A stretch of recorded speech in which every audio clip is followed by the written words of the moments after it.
عسلامة ومرحبا وينكم ان شاء الله راكم بخير الناس كلها. اليوم تبرتنا باش نعملوا هكا حويجه جاريه ومغذيه وبنينه. باش نعملوها هكا بالخضره وبالدجاج. بنينه برشا. هذه الخضره متاعي عندي قرع طماطم فلفل، قصيت ونحيت له الزراعه، 3 حصير وزدتهم راس ثوم هكاكا مقشر، نبلهم دوب ليش بشويه زيت وباش نحطهم في الاير فراير يتشو. نجمو جيست تعملوا لهم تشويحه صغيره في الفور، واللي عنده اير فراير يعملها خاطر في ساعه ما تحضر. وفي الطنجره عندي طروف نتاع دجاج فوحتهم، تبل وكرويه وشويه كركم وثوم بودر، اللي ما عندوش ينجم يهرس شويه ثوم مش برشا، فلفل كحل وملح. عندي الكرفس الشايح وشويه بصل مقصوصين بالطريقه هذيك باش نقليهم كلها مع بعضها لين يتفوح اللحم مليح مليح. هذه كمرحله اولى.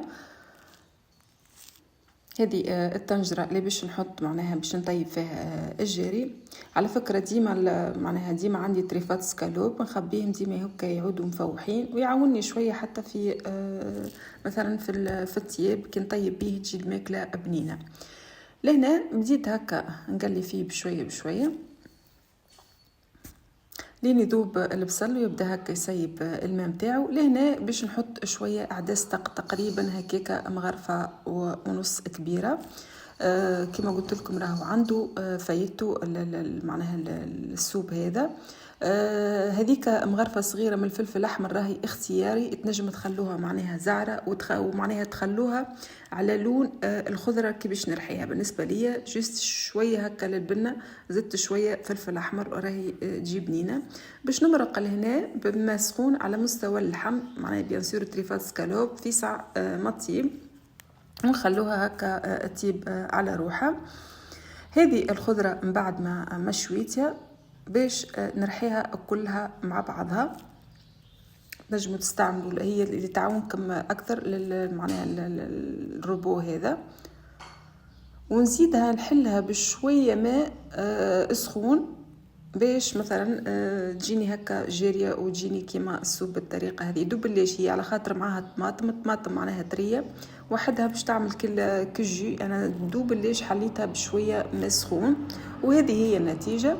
توا من بعد معناها ما طاب اللحم وتقريبا كميه الماء بدات تنقص، توا باش نضيف الخليط متاع الخضره هنا اللي رحيتها على السوب هذه. كما شفتوا معناها خضره مرحيه مشويه مع شويه تاكل عدس مرة واللي يحط شويه برول ونخليها هكا تطيب في عقلها لين هكا تتجانس وتخضر. وفي الاخر عملت لها الذريبه هذيك الشعريه قدر معناها مغرفه صغيره بالكل مش برشا، زاده كيف كيف تعاوني هكا باش تجيني تعمل لي قوام مزيان للسوب. وهذه هي كما شفتوا. حتى من بعد ما نرمي راهو نحط الخضره المرحيه نبقى لازم تبقى هكا بطيب وتتجانس مع بعضها مليح مليح. صدقوني راهي الريحه نتاعها قداش بنينه وفاوحه والمطعم ما نحكي لكمش. بالنسبه لي كيف الطيب راهو لكم حريه الاختيار، ثم اللي يعمل رشه نعناع، ثم اللي فلفل اكحل، كل واحد شنو يحب. بالنسبه لي الحقيقه ديما الثوم المهرس بالمعدنوس ما نستغنيش عليه معناها هكا في الجاري. كي نحطه بصراحه هكا نحب البنه نتاعو هكا في الاخر. انتم راهو كيما تحبوا، ثم لي شويه نعناع شايح وشويه فلفل اكحل يزي، وثم اللي يعمل حتى الكمون. هذه هي كما شفتوا القوام تاعها متجانس ممتاز.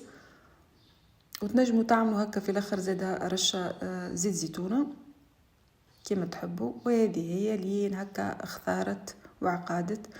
وكما شفتوا هذا الصحين متاع السوق بالرسمي نودكم ومن شهيكم جربوها راهي بنينه برشا. زينتها بفلفل بار العبيد وعسره قارص شيء كبير.